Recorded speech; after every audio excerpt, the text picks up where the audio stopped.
Hello and welcome inside the Unified Media Lab for another week of Sports Link Live. I'm Matt Craig, and we're talking men's basketball once again. Today we have Ryan Weber and Trey Moses of the men's basketball team. Guys, we're 48 hours, a little over 48 hours away from the start of the season against St. Louis. Where's the excitement level at this point? We'll start with Ryan. We're definitely excited. Feels like we haven't played in a long time since our last CIT game. The guys are kind of chomping at the bit to get out there and play a real game that counts against a good opponent. So excitement's definitely high for us right now. Trey, where are you at going into year two for you? I agree with Webbs. I think we're tired of playing each other. You know, we've been battling since the summer, so I feel like we're excited. Well, last week you guys did have an exhibition game. You had a dry run, as it were, against UIndy. That turned out to be a pretty tough game for you guys. You got a 10-point victory, but what did you learn from that exhibition game last week? Trey? You know, we went into the game knowing that UIndy was a good team. You know, they have a lot of Division I transfers. We still have a lot to put together, though, as far as offense and little things on defense. And that's what we're going to be working on over the next couple of days to get ready for St. Louis. Coach Witt was in here last week, and he was talking about how he likes the competitiveness of practice. That's like one of the things that he likes to key on. You guys take stats at practice. There's a deep roster, so the practices are pretty competitive. Ryan, how do you think that helps you guys prepare for the games? It prepares us in that every day is sort of like a game, and that everybody's going as hard as they can, and there's really no not off days, but there's no time to relax because you're in a heated competition for playing time with everybody every time you step on the floor. So it kind of just keeps everybody in check and makes sure that everybody's going as hard as they can. It's definitely a good thing for us. This year's team, one of the things that we have that's different than any of the years, at least while Coach Woodward's here, is the continuity of the roster. 7 letter winners returning from last season, and 2 more if you include Tajay Teague and Taylor Persons. Trey, how is that different than maybe year one when there was quite a few new people in the system? I think, well, like my year one or his? Yeah, your last year for you.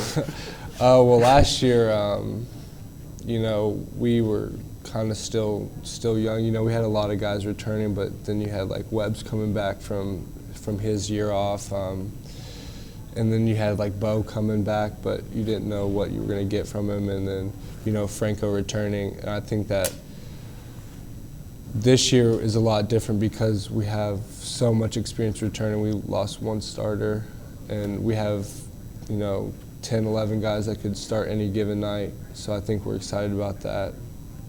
Also, continuity has got to be nice for chemistry, you know, especially off the court. I mean, on the court, but off the court, you guys probably have bonded a lot more, you know, having year to year. Ryan, you're not looking like someone that likes to hang out with Trey in your free time. But no, what's the chemistry like off the court? We have really good team chemistry. I mean, I live with Trey and Taylor, so I see those dudes all the time. But off the court, like, I haven't been a part of a college team where from top to bottom everybody is collectively like meshing together. Usually you have like friend groups and stuff, but I feel like all around our team's really close, and it definitely translates into how we play. I feel like that's where we're a lot different than last year, because I feel like as a team we hang out more than we did last year. Last season in our Out of the Shadows show, we got to go spend a little time with you off the court, Ryan. I knew it was coming. Absolutely, it's coming. Everyone in Sports Link, I know, and I'm sure all Cardinal basketball fans want to know about Scooter, your dog. He's the size of a horse. For those that haven't seen, just talk about the size of your dog, and I also want to know, has he grown at all since last year? He's a Great Dane. He's massive. He weighs like 120, 125 pounds. I don't think he's grown. Maybe he has. I haven't really kept up with him. I see him every day though. So, but yeah, to a stranger who saw him for the first time, you'd definitely be kind of surprised. 120 pounds, and if he were to stand up on his back legs, how tall do you think Oh, he is? he's looking me in the face. Yeah, no doubt. He's bigger than K-Bob. That tells you anything. Yeah, no, he is a massive dog. Last year, when you're sitting down with you, he was above the level of all of us. When you're actually sitting down. Trey, you're also kind of famous off the court as well.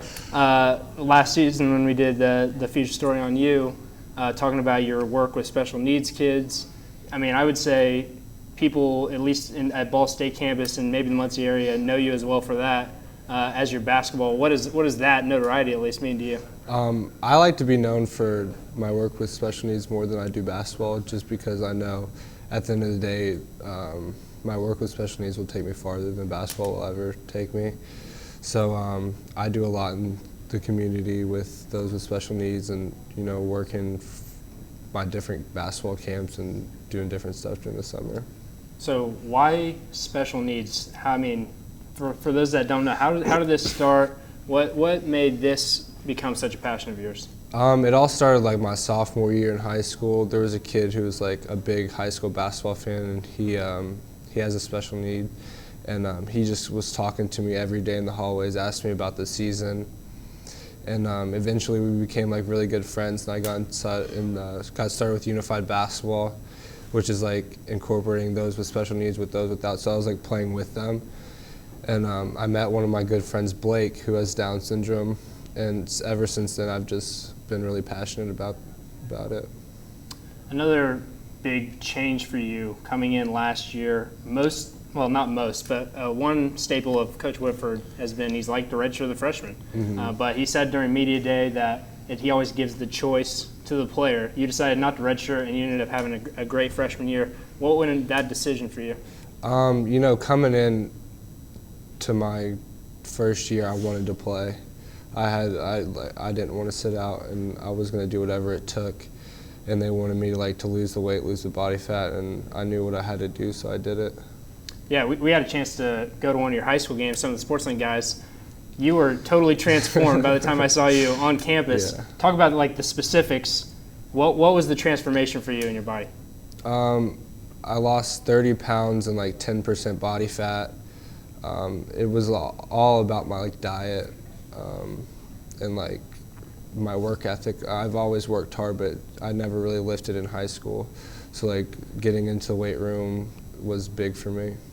Ryan, you kind of came the opposite direction. For Youngstown State, some of my stuff I saw, you were pretty skinny. Yeah. And you have had a little bit of a body transformation as well. You had to sit out a year, and I know that was one of the big emphases for you. What was the transformation for you? Oh God, I came in probably right around 200, maybe a little less, and Coach Rose and Coach Witt wanted me to get up to around 225 my year off, and I did that, and I just ate all the time. I still eat all the time. I probably have a problem with that. It's a good problem to have. Yeah, I eat all the time. I got in the weight room. I got way stronger, and then this year I actually have cut down a little bit, tried to slim down and get my body fat right. So right now I'm about 216, 217 body fat, lowest it's ever been. So really I just had to get stronger, and now I'm just toning down. Let's talk about development on the court. Trey, you shot 8 threes last year. I looked this up. You made 3 of them. And I know it's 2016, and every big man in basketball is I want to start shooting threes. Mm-hmm. Can Cardinal fans expect more threes from you this year? I would probably say it'll be about the same. Okay. Our offense is a little bit different this year, so I just expect it to be about the same. Okay. As I was looking through the roster, it's hard to find a single player that can't shoot threes. I mean, this is an excellent three-point shooting team, and you as the center, I mean, it makes sense, but I know we would love to see you step out. I mean, 3 of 8 is 37%. That's pretty good. So. Ryan, for you, I want to throw a number your way as well. Okay. All right, let's hear it. 90, that's the single-season Ball State record for most three-pointers made. You made 70 last year. 70 was in the top 5. Is Okay. 90 doable? Yeah, I'd say 90 is doable. Might have to get hot a couple times, but I think it's possible. Okay, and I have one more question with three-point shooting, because I think the three-point shooting is a big part of Ball State and their game plan from night to night. I want to know who the best shooter on the team is. If we line up, start a little three-point shooting contest, get the stations going. Ryan, You would definitely be one of them. There's other good shooters. I'm not discounting or, On our or team dogging on right anyone. now? Yes. Who's the best shooter on the team? I mean, if you're talking about lining up and just catching, shooting threes, it's probably Francis. That dude's a freak. I've seen him hit like 40, 50 shots in a row. Like, he just gets in a groove and he goes unconscious. But, yeah, I'd probably say in that scenario, I'd give it to Francis. I kind of like myself in games. Okay. But So you're not giving him all the credit. You're keeping a little bit of that. I don't know. I mean, if you look at it, Francis is probably the best catch and shoot. I like shooting off the move, like coming off screens. Sean's a little mixture of both. We have a nice mixture of three-point shooters, but Francis is probably the dude's knockdown. Yeah, there's a lot of great shooters on this Ball State team. And Trey, for you as a center, how does that floor spacing help you? I mean, it helps everything, but how does it help you specifically? Well, with me and Franco, we've become like more dominant in the post, and so if teams decide to double, we know that we have faith in our shooters to pass out and allow them to shoot open threes, and they know they're going to be ready because we're such good passers. You've got a game on Friday, as we already said, against St. Louis. I'm not asking you to give away any state secrets here, but what's the scouting report like? What are the keys? What does St. Louis do well? What are the keys for us to win that game?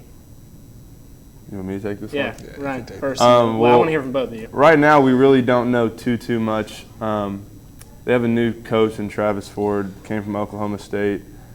He's in his first year, so you kind of just look at what he did at Oklahoma State and try to almost guess if it's going to correlate to the team he has at St. Louis. So, I mean, we're expecting a team that's going to pressure us, possibly press. So, I mean, a big emphasis for us is taking care of the ball, and then if we can do what we are capable of on defense, I feel like we'll put ourselves in a good position to win the game. So, Trey, if there's a lot of ball pressure, if they're pressing you guys, what does that mean for you? What does Ball State need to do? I feel like we're becoming better at handling pressure, and so I feel our half-court offense is getting a lot better because of that. Last year we kind of struggled with not handling pressure very well, and we kind of they forced us into a lot of turnovers. So I feel like this first game will be a big test for us because we've really worked on handling pressure, and driving. Our guards and wings have really become great at handling it and getting past some defenders. And for us post, me, Franco, Dudu, Tajay, we've really focused on being strong in the post, taking our time, finishing with contact over defenders. So these first handful of games are part of the MGM event. Eventually, you guys will go to Las Vegas and play a couple games there. You guys took some trips last year. Utah, the first game, wasn't part of an event, but you've taken some road trips before. What are those road trips like as a team? Ryan? I love the road trips. We always have fun when we go on the road. If we take a bus, we have in the back of the bus, everybody's playing cards, and we keep busy for the whole trip. And then when we're there, me and Trey were roommates every single trip last year, so we always were together, and everybody just kind of hangs out, plays cards, does things that we bond when we take trips, and it's fun to go into rival territory and try to get a win. So you guys are roommates. Does one of you guys snore? What's the roommate situation like here? I don't think so. He was always asleep first, and he doesn't Okay. snore. Okay, so were you guys good roommates? Get along well? Yeah. Tell me something embarrassing that happened. Something embarrassing. All these road trips. Nothing? I mean, I feel like we're probably the most calm duo of the bunch. We just go to sleep early and hydrate before the game. Yeah, and I mean, hey, boring's not bad, at least in that situation. Trey, you were a freshman last year. Those road trips for you, I mean, were you a little shy, or what was the dynamic like for you? I would say I was pretty shy in the summer, but once I got around the guys more, I became more outgoing. And as we got on the road trips, I was like, this is kind of fun. You'd be surprised what a deck of cards can do to a group of guys. I don't even want to go down that road. As we look at the rest of the schedule, is there any games specifically that you guys are looking at? I mean, Indiana State at home, IUPUI at home. There's a lot of in-state games, IU Kokomo. Is there any games specifically that you're looking at and maybe trying to give a little extra for? Trey? I mean, I would say like the games in Las Vegas and then Alabama is a big one for us to really test what we've really been working on this summer and what we're trying to become. Ryan, you're from the state. I'm looking at Indiana State. If I'm being honest, they got us last year, and I probably played one of my worst games in Terre Haute last year. So having them come in here, first home game, second game of the season, I definitely am looking forward to that one. So you're from the state of Indiana. Ball State has 5 Indiana All-Stars on its roster. That's the most of any school, at least in the past 3 years. Yeah. I mean, what does it mean to have a lot of home in-state guys on the roster? Do you think that adds anything? Maybe like playing a little bit of pride, playing for Ball State in the state, or not? Yeah, I would say so. Anytime that you're like an Indiana All-Star, you have pride in that. Like, this is my state. Like, I'm an Indiana kid at an Indiana school. I never was an Indiana All-Star. I wasn't really all that I wasn't great. going to say anything. Yeah, yeah. We'll skip that part. But there definitely is something that comes with that. It shows that Coach Witt's done a really good job recruiting the state, and a lot of the guys that come in that are Indiana All-Stars played Indiana All-Stars together and know each other and already have like a pre-existing relationship. So it's nothing but positive things come from that. Indiana All-Stars play the Kentucky All-Stars every year. Trey, the state of Kentucky. I mean, that's a proud basketball state as well. I mean, what does it mean representing the Kentucky? One of the only people from Kentucky. Are you the only person from Kentucky on the team? I am. So you're representing for the Kentucky youth basketball. What is that? Has that ever come up? It has, especially when we play like EKU. We played them last year, and then we play them again this year. And I have a couple AAU teammates on EKU, so it's kind of that little rivalry we have between the two of us. Okay, so you were playing at Calm, but that game definitely does mean a little bit more to you. Okay, so I asked Coach Witt this. I guess you guys probably know the answer that he would say, but I asked, what's the ceiling for this team? The expectations are the highest they've been. If everything goes right, stay injury free, everyone's working hard, getting better. What's the ceiling for this year's team? Ryan, start with you.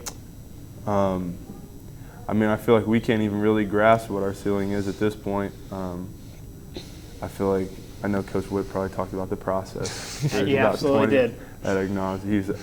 If our process is right and we practice the right way and really lock in and learn what we need to learn and fine-tune what we need to work on, then by the end of the season, if we're playing our best basketball, I really don't think that there's anything that we can think of that we can't accomplish together. So ceiling's definitely very high. So I'll put it like this to you then, Trey. What are the goals? What is this team trying to do this year? We're trying to win the MAC West. We're trying to win the MAC tournament. We're trying to make it to the NCAA tournament. That's what I wanted to hear. That's what I was hoping you guys were going to say. Trey. National championship. Hey, it's a goal. It's a goal. Yeah. All right, that's all the time that we have. Thank you for joining me, Trey and Ryan. As I said, first game, Friday night at St. Louis. College basketball season is back. I know you guys are pumped. I'm pumped. Thanks for joining us for another episode of SportsLink Live, sponsored by Stoops Buick GMC.